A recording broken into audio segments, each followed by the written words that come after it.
നമ്മുടെ കർത്താവിൻ്റെ തിരുനാമം വാഴ്ത്തപ്പെടുമാറാകട്ടെ. പ്രിയപ്പെട്ടവരെ, 2025 എന്ന വർഷത്തിൻ്റെ അവസാനത്തെ ദിവസത്തിലാണ് നാം എത്തിച്ചേർന്നിരിക്കുന്നത്.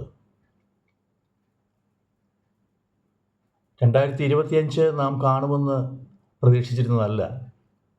എന്നാൽ ദൈവത്തിൻ്റെ കൃപയാൽ 2025 ജാനുവരി 1 മുതൽ ഈ ഡിസംബർ 31 വരെ സർവകൃപാലുവായ ദൈവം നമ്മെ അനുഗ്രഹമായി വഴി നടത്തി. നാം ഒന്ന് തിരിഞ്ഞു നോക്കിയാൽ നമ്മളെക്കാൾ പ്രായം കുറവുള്ളവർ, നമ്മളെക്കാൾ ആരോഗ്യമുള്ളവർ, നമ്മളെക്കാൾ സമ്പത്തുള്ളവർ, എല്ലാ നിലയിലും വളരെയധികം നല്ല നിലയിൽ ജീവിച്ചിരുന്ന അനേകർ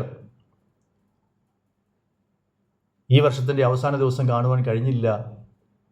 അവർ മരണം വഴിയായി ഭൂമിയിൽ നിന്ന് മാറ്റപ്പെട്ടു പോയി എന്ന് നാം മനസ്സിലാക്കുന്നത് നല്ലതാണ്. ദൈവം നമ്മെ ഓരോ ദിവസവും അനുഗ്രഹിച്ച് വഴി നടത്തിക്കൊണ്ടിരിക്കുന്നു. നമ്മുടെ ജീവിതത്തിൽ ദൈവം അറിയാതെ ഒരു കാര്യങ്ങളും സംഭവിക്കുന്നില്ല. നമ്മെ സൃഷ്ടിച്ചാക്കിയ ദൈവം നമ്മുടെ സകല ചലനങ്ങളും, നമ്മുടെ ചിന്തകളും, നമ്മുടെ പ്രവൃത്തികളും കൃത്യമായി നിരീക്ഷിച്ചുകൊണ്ടിരിക്കുകയാണ്. ഇതാ ആവർത്തന പുസ്തകം 2-ാം അധ്യായത്തിൻ്റെ 7-ാമത്തെ വാക്യത്തിൽ നാം കാണുന്നത്, ഇസ്രായേൽ ജനത്തെ ദൈവം മിസ്രയീമിൽ നിന്ന് വിടുവിച്ചു കൊണ്ടുവന്നു. അവർ മരുഭൂമിയിൽ കൂടി യാത്ര ചെയ്തുകൊണ്ടിരിക്കുകയാണ്. 40 വർഷങ്ങളായി യാത്ര തുടങ്ങിയിട്ട്. നിന്റെ ദൈവമായ യഹോവ നിന്റെ കൈകളുടെ സകല പ്രവൃത്തികളിലും നിന്നെ അനുഗ്രഹിച്ചിരിക്കുന്നു. ഈ മരുഭൂമിയിൽ നീ സഞ്ചരിക്കുന്നത് അവൻ അറിഞ്ഞിരിക്കുന്നു എന്നാണ് ആവർത്തന പുസ്തകത്തിലെ ഈ വാക്യം പറയുന്നത്. എല്ലാ കാര്യങ്ങളും ദൈവം അറിഞ്ഞുകൊണ്ടിരിക്കുകയാണ്. നാം ഇരിക്കുന്നതും എഴുന്നേൽക്കുന്നതും പോകുന്നതും വരുന്നതും പറയുന്നതും ചെയ്യുന്നതും എല്ലാം അപ്പപ്പോൾ നമ്മുടെ ദൈവം അറിയുന്നുണ്ട്. നമ്മുടെ ജീവിതത്തിൻ്റെ ഈ നിമിഷം വരെ നാം ആഗ്രഹിക്കുന്നത് പോലെയൊക്കെ ദൈവം നമുക്ക് കാര്യങ്ങൾ ചെയ്തു തന്നിട്ടുണ്ട്.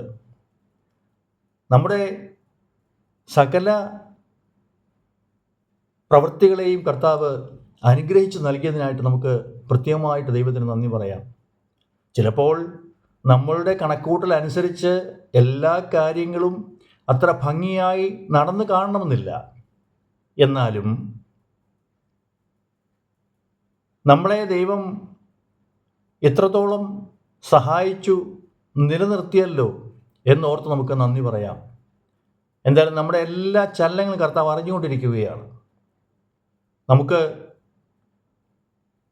ദൈവത്തിൻ്റെ കൃപയാൽ വരും ദിവസങ്ങളിൽ അല്ലെങ്കിൽ ആ പുതിയ വർഷത്തിൽ ഇതിനേക്കാൾ ശ്രേഷ്ഠമായ നിലയിൽ ദൈവം നമ്മളെ വഴി നടത്തും എന്ന് നമുക്ക് ഉറച്ചു വിശ്വസിക്കാം.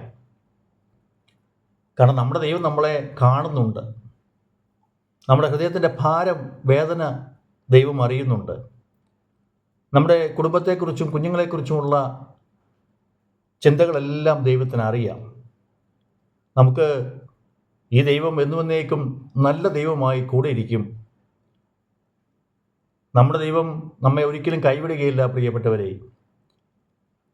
ഈ 2025 നേടാൻ കഴിയാഞ്ഞ ചിലത് നമുക്ക് 2026 നിശ്ചയമായും നേടിയെടുക്കുവാൻ, നമ്മുടെ ആഗ്രഹം പൂർത്തീകരിക്കുവാൻ സ്വർഗം നിശ്ചയമായും സഹായിക്കും. അതിനുവേണ്ടി നമുക്ക് കർത്താവിനോട് പ്രാർത്ഥിക്കാം. ഈ ഒരു വർഷക്കാലം നടത്തി ദൈവത്തിന് നമുക്ക് നന്ദി പറയാം. ദൈവം നമ്മെ ധാരാളമായിട്ട് അനുഗ്രഹിക്കുകയും സഹായിക്കുകയും ചെയ്യുമാറാകട്ടെ.